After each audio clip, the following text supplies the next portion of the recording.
Okay, I wanted to record a quick video here because I think this situation just demonstrates the point that I'm trying to make really very clearly.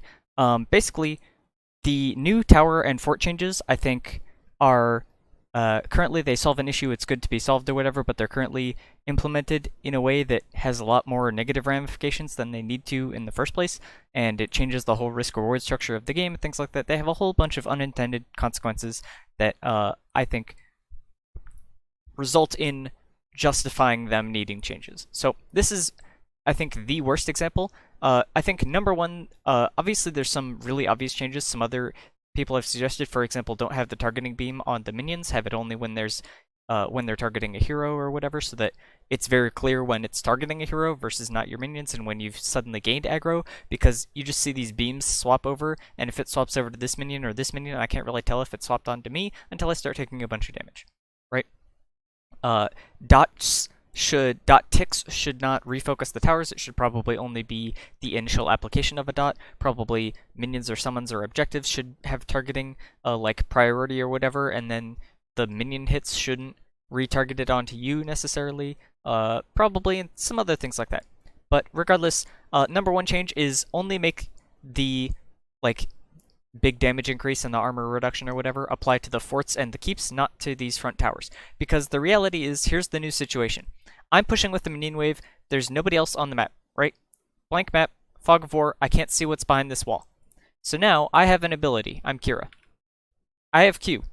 This applies a bleed, it applies stacks of bleed, it works on towers. I can hit these towers, but stacking the bleed up with Q is faster, and it does damage itself. But here's the problem, it's an AoE ability. There's a chance that pretty much no matter how I aim this ability, that there's somebody standing behind this wall, and they're probably, if they're smart now, standing as close to me as possible, and they are wanting me to press this button to do what I should be doing, which is pressing this button in 1 second to do more damage to these towers.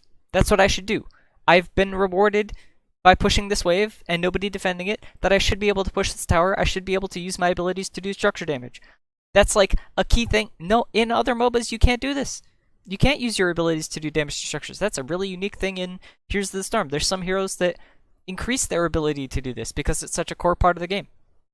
But right now, me pressing Q on this tower is going to be a mistake, because there could be somebody sitting right here behind this, waiting for me to Q this tower, or maybe they're standing over here, and because I like walk up and I try and aim it sideways or whatever to hit as little area behind the tower as possible or whatever. It doesn't matter. They could be standing somewhere back here. I can't know where they are.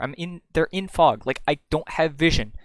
So using any sort of AoE ability is now a mistake to do damage to this tower, which is what the rest of the game is built for me to do, because like structures are how you win the game. And then if I do that and I hit a hero, both of these towers are now going to refocus onto me. I'm going to be standing here in melee range, and I'm going to have to walk all the way out here before I'm out of the tower range, and during that they can probably be killing me because I'm going to have negative 40 armor.